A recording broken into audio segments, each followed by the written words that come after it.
So I'm Sanjana Uttappa, part of the investments team at Headstart. I take care of investor relations and portfolio management.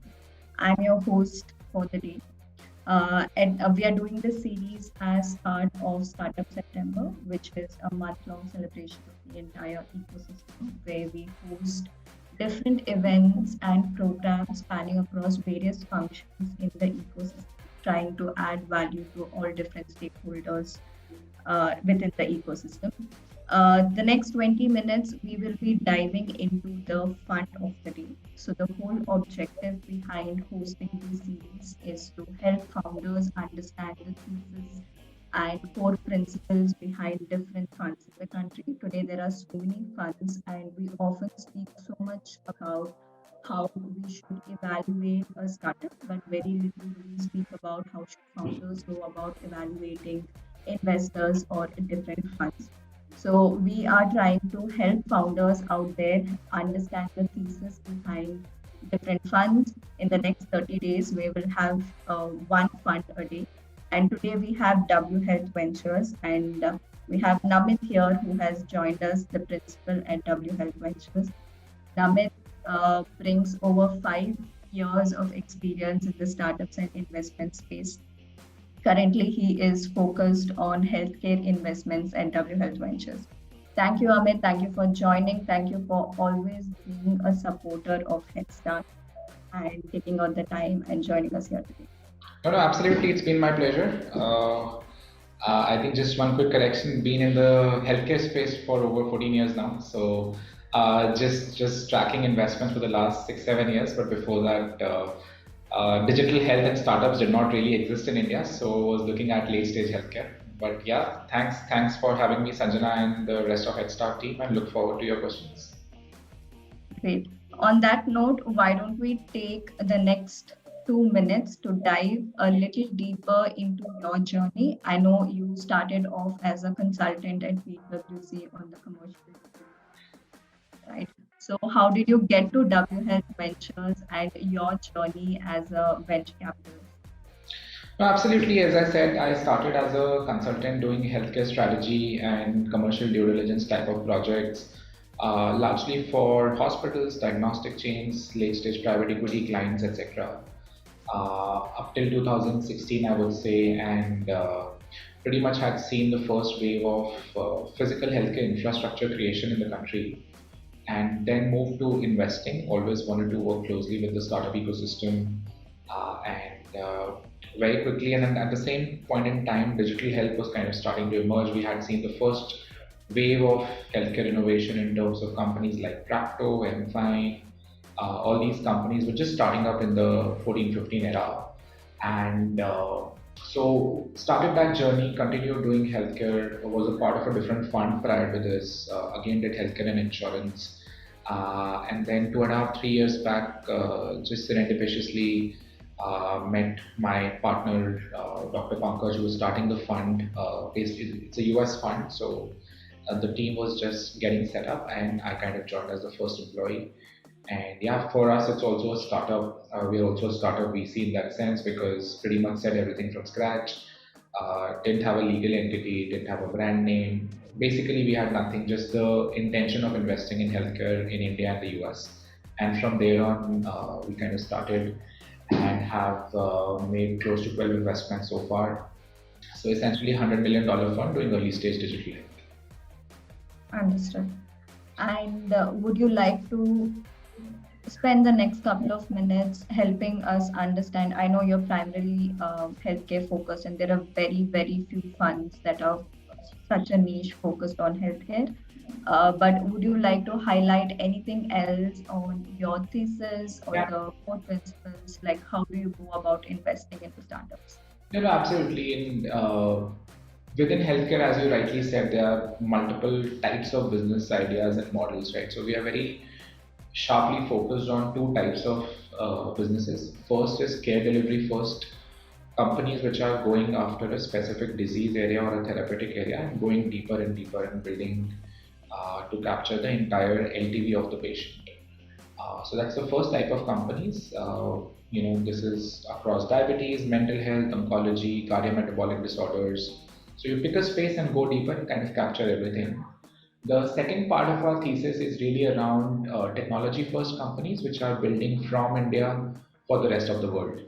I think we are very bullish on this entire US India cross border innovation corridor, given the fact that whatever IT services kind of did for India a couple of decades back, I personally and we strongly feel as a fund, healthcare journey for India for the rest of the world is now getting started. And this could be across artificial intelligence, generative AI use cases, clinical trials, IT services in the healthcare space. So these are some spaces that we have been kind of deep diving on. We have a couple of investments in that area. So those are two parts of our thesis. Pretty much invest at anywhere between seed to Series A, and sometime last year we also started a venture studio by the name 2070 Health, and that's a phenomena which global investors have kind of moved to. And then in India, we haven't seen any venture studios so far, and we are the first one to start that. And if time permits, I'm happy to walk through the genesis of how, as an investor, you think and suddenly become a builder. Please, that was actually my next question. So, please do explain your thesis or the entire objective around Venture Studio 2017 Health. But if you can also elaborate a little on the whole concept of Venture Studio itself and the mission behind it, because, like you said, in India, it's still not very common.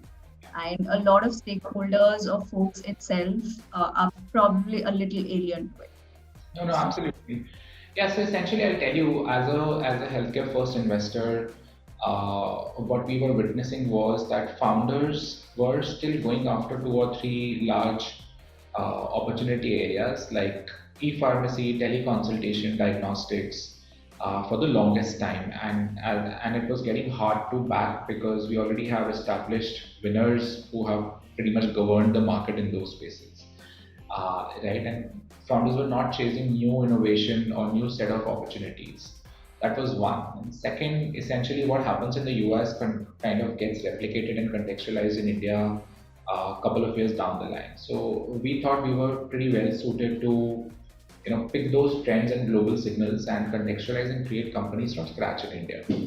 So first was, the opportunity set from an investment standpoint seemed a bit limited because the ecosystem is pretty nascent right now. And I mean, we have enablers like you who are encouraging innovation across the value chain. But in general, the ecosystem is pretty nascent.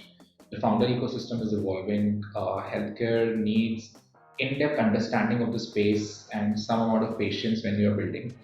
And we thought, and then it's very complex, very too many stakeholders, so standard challenges. So we thought as a studio, we should solve for some of these fundamental challenges.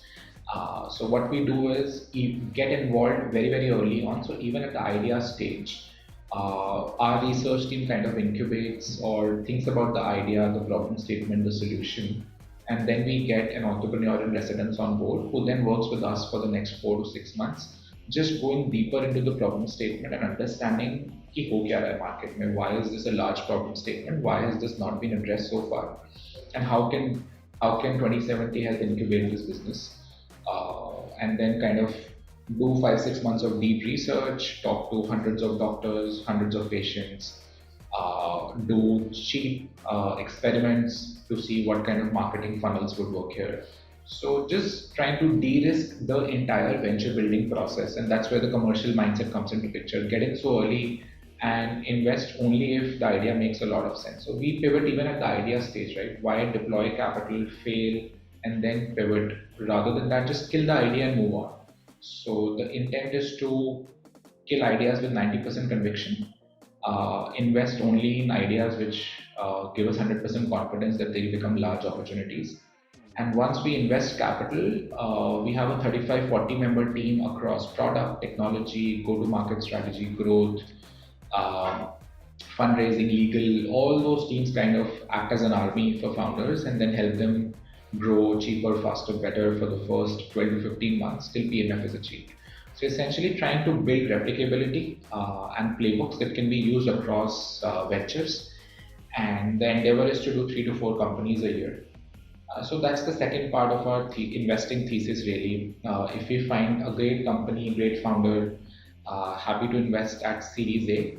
If there is a large white space where we haven't seen a business model, we don't want to invest, like we don't want to incubate companies in areas where we have seen hundreds of companies, because that's not the intent. The intent is to bring innovation. So bring a first to market type of a solution to India, contextualize it, and then kind of incubate it. So those are two parts of the thesis, either at pre-seed or at Series A. Okay, you just mentioned about how you also have a 30 to 40 member team on the growth part. So very few VC firms actually have a platform team or a growth team even today.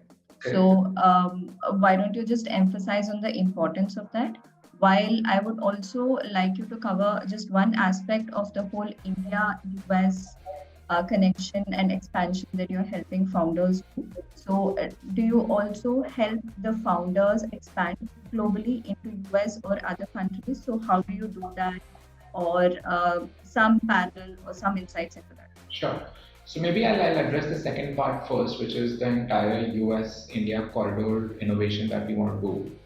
As I said, there are problem statements in the US which can be solved via technology, while tech talent, product talent in the US is very, very expensive, and then Indian offshore companies or offshore teams can help you solve that and build those products.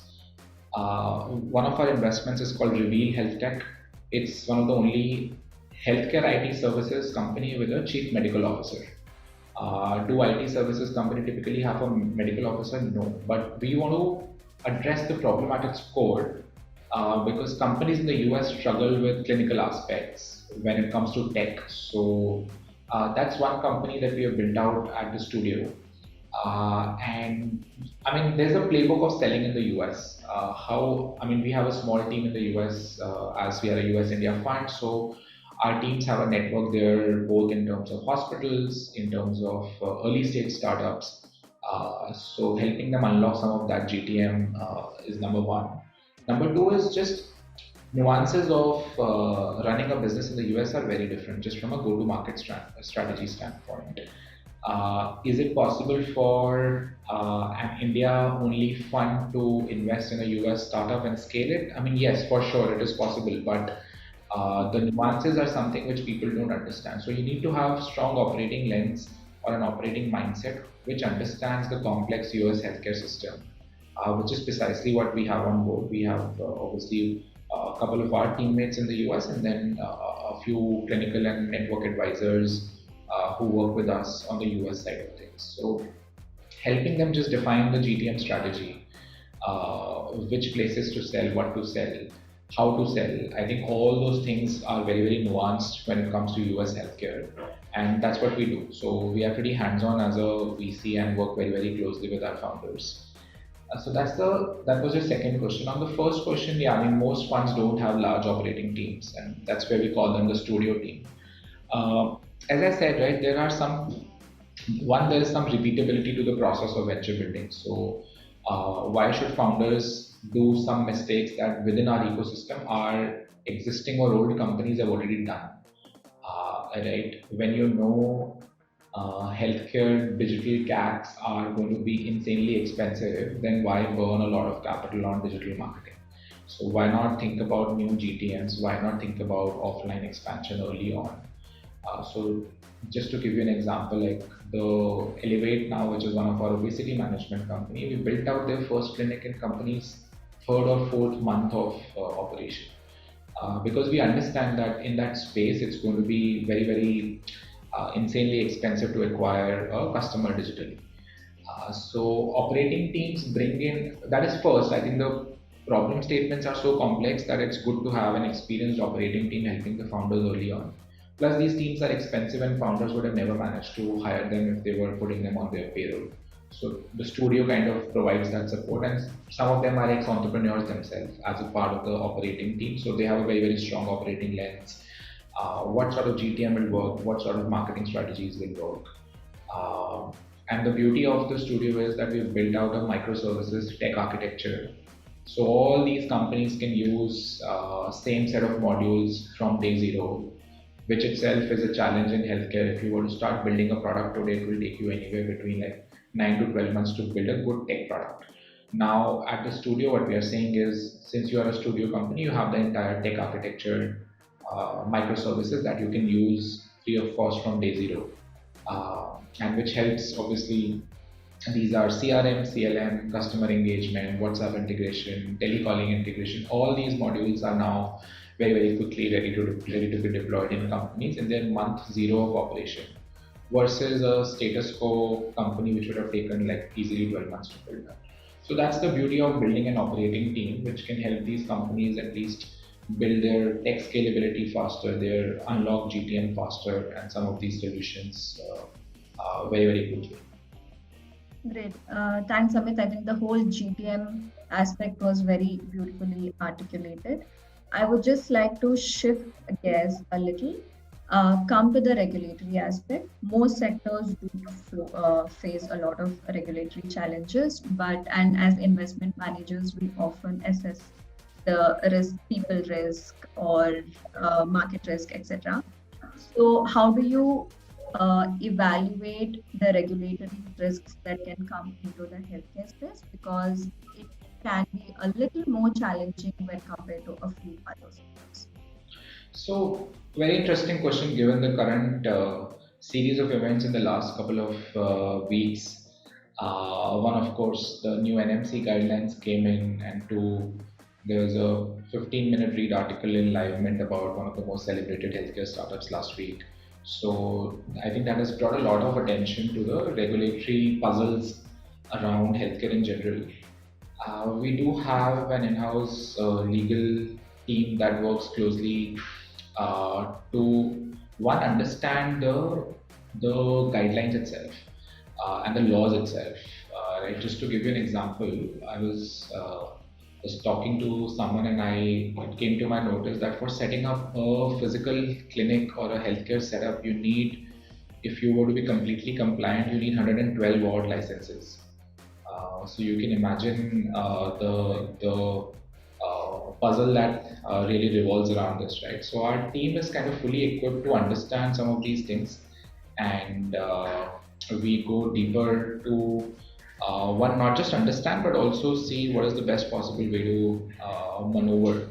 And as an investor, I mean, our intent has always been to do things which are on the right side of law, and what is right by the patient. So if it takes additional extra 1 or 2 months, that's okay. But the intent is to do what is right by the law, and hence sometimes that's why healthcare requires a longer gestation period, because sometimes some of these things, because the life of a patient is concerned, take that much longer, and hence you need to be cautious as well as patient. But you rightly said regulatory is something which is pretty core to what we do at the studio and even at the fund, right? When we are investing, our diligence does involve like a very, very stringent legal diligence with a healthcare lens around it.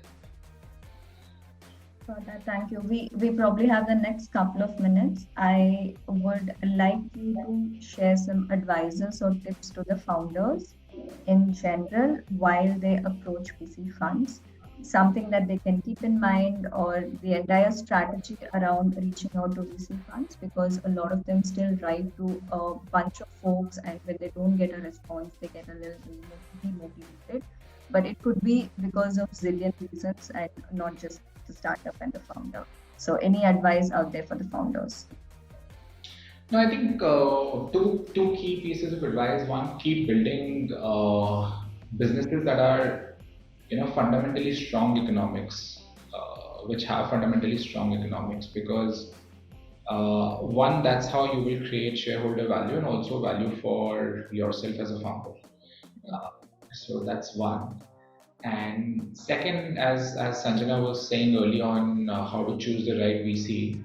I think once you talk to hundreds of them, you will realize. I mean, I hope you don't need to talk to hundreds for raising capital, but you should definitely think about mission alignment of the fund and the startup.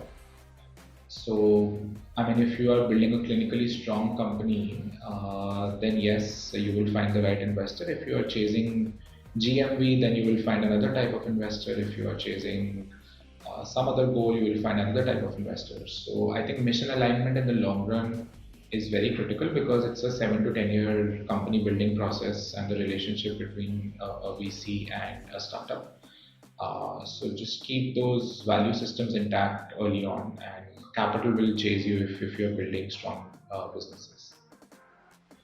That was very beautifully articulated. People often tell, don't chase money, chase knowledge, and the money will chase you. I think this was on those lines.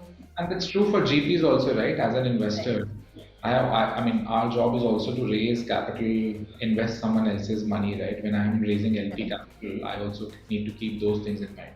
So I'm just sharing the exact same principles that we are following as a fund manager. That's right. Great. Thank you, Amit. Thank you for your time. Again, with that, we have completed our 20 minutes, but it was super insightful to listen to you and your whole investments into the healthcare space. Always a pleasure. Thanks a lot, Sanjana. Before we wrap up, I would just like to take a couple of minutes to invest each of you and everyone who's joined us live out there to H6, which is Headstart's annual summit happening on the 30th of September at Bangalore. To give you an overview, you can expect a day-long event filled with startup showcases, networking, panel discussions, speaker sessions, and a lot more. If you have not registered yet, please head to Headstart social media pages to find the registration link and the event agenda at large. Thank you all for joining today. I loved hosting you guys, and I'll see you tomorrow yet again with another fun of the day. Thank you so much.